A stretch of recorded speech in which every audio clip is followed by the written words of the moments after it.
Targeted consultations are well underway, and I expect the main content of this policy to be completed in the coming year. It's early days, but we can outline the key areas that it will cover.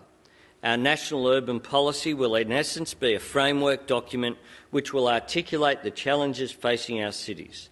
It will highlight how a systems approach to thinking, policy decisions and allocation of resources can achieve greater benefits. The best solutions will need to come from the whole community. Obviously, people here in this room will have a major role to play. And I want to say this to you. Don't wait for the Major Cities Unit or Infrastructure Australia or COAG or the government to finalise all of the approaches before the way that you change your approach to urban development. Remember that for the private sector, first mover advantage applies here. Get ahead of the game. You know what's coming. I want you to realise where the future lies, anticipate the changes it will bring and get ahead of the game. For property developers, for state and local governments, the challenge is to begin maximising the development potential of our middle suburbs, not just the inner cities.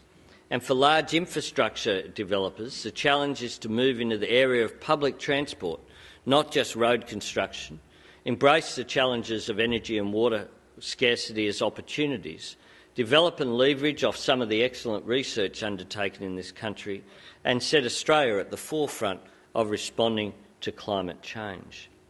In conclusion, let me say that I'm talking about a cultural change in the way that we approach our responsibilities as shapers of cities. Once again, consistent with the government's approach in terms of Infrastructure Australia, an approach that we see as a partnership between the public and private sectors.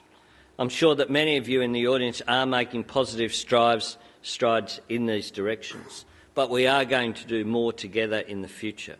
In the long run, it serves all our interests to lead rather than to lag, because in the world that is surely coming, the carbon-constrained world, higher energy prices and increasing urban populations, the cost of inaction will increase. The value of poorly planned and unsustainable urban development will decline. That means the value of your investments will potentially decline as well.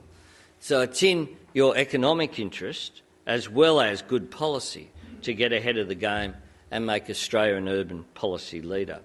This is a job for economic reformers.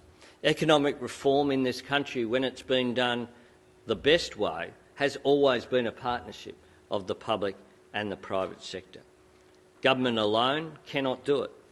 All of this adds to one thing.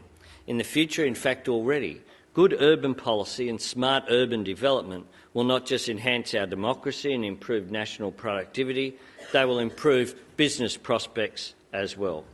We all stand to gain, and I look forward to continuing to work with you in the future. Thank you.